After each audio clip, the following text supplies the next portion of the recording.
So I want to address a narrative that has been gaining dangerous traction, a narrative that is being pushed by the most powerful people in this country.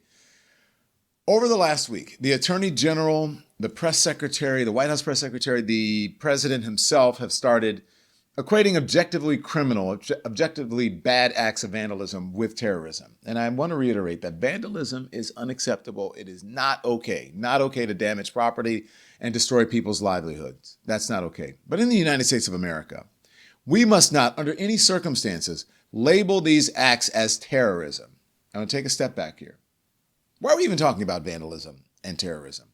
Recently, as Elon Musk and his Doge tweens have taken a buzzsaw to the federal government, protests have popped up around the country outside Tesla facilities. Americans are exercising their First Amendment right to speak out against what they see as a grave injustice. However, there are also some folks who are going a step further. They're vandalizing Tesla cars and dealerships. They're spray painting Cybertrucks and breaking windows and even, in some cases, committing arson. These are crimes, plain and simple, and no one should condone them. But here's the issue. Despite the disturbing nature of these acts, none of them were designed to inflict mass casualties. Words do have meaning. Terrorism has a definition. We all know this, right? I mean, look it up in the dictionary. Give it a Google. Terrorism is the deliberate use of randomized violence against a civilian population to achieve a political end. Last time I checked, cars, yes, even Tesla cars, were not people. Last time I checked, keying a Cybertruck was not akin to 9/11. But apparently Donald Trump doesn't know this.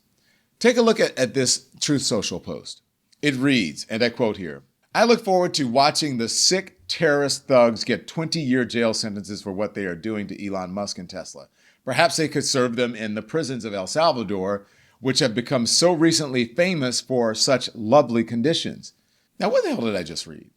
What the hell did I just read? Not only did he call petty criminals terrorists, but now he's going to deport them to El Salvador. And guess what? After posting that, he doubled down on camera while sitting in the Oval Office. Take a listen. Here it is. You said this morning 20 years in jail, and then maybe they'll go to one of these prisons in El Salvador. Do you think with the way that the judges have been issuing injunctions, it would be easier or harder to send these Tesla domestic terrorists to a jail in El Salvador than these MS-13 or Tren de Aragua guys? Well, I view these people as terrorists just like others. When I looked at those showrooms burning, and those cars, not one or two, like 7, 8, 10 burning, exploding all over the place. These are terrorists. You didn't have that on January 6th, I can tell you. So much to unpack there, and I don't even know where to begin. Okay, actually I lied. I know exactly where to begin. These acts of vandalism are worse than January 6th? Are you kidding me, Donald Trump?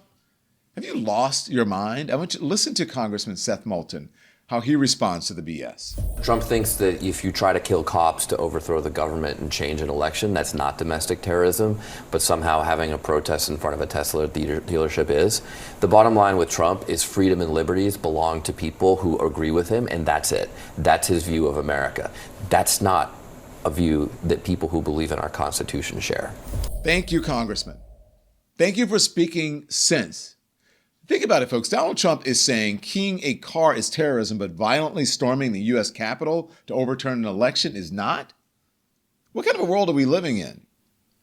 Now, you might be thinking, well, Don, Trump's saying this is bad. He says a lot of crazy shit.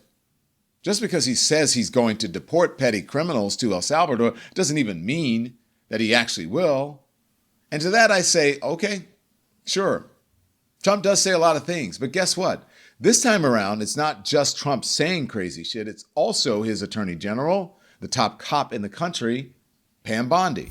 We have people we're locking up on that. We have someone in jail right now from one of the dealerships. They threw a Molotov cocktail through a dealership. They're looking at up to 20 years in prison. So if you're going to touch a Tesla, go to a dealership, do anything, you better watch out because we're coming after you. Wow. And Well, if you're funding this, we're coming after you. We're going to find out who you are. Now, a couple things I want to say in response to that. Throwing a Molotov cocktail into a dealership, that is criminal. It is dangerous, should not happen. It's unacceptable, and that person should be put behind bars for a period of time, or whatever it is that goes along with the law. I had no issue with the first part of Pam Bondi's remarks. The second half, though, that really concerns me. What does she mean by, if you touch a Tesla, we're coming after you? If I get into a fender bender with a Tesla owner, is the FBI going to show up at my door the next day? I mean, it's kind of dystopian, right?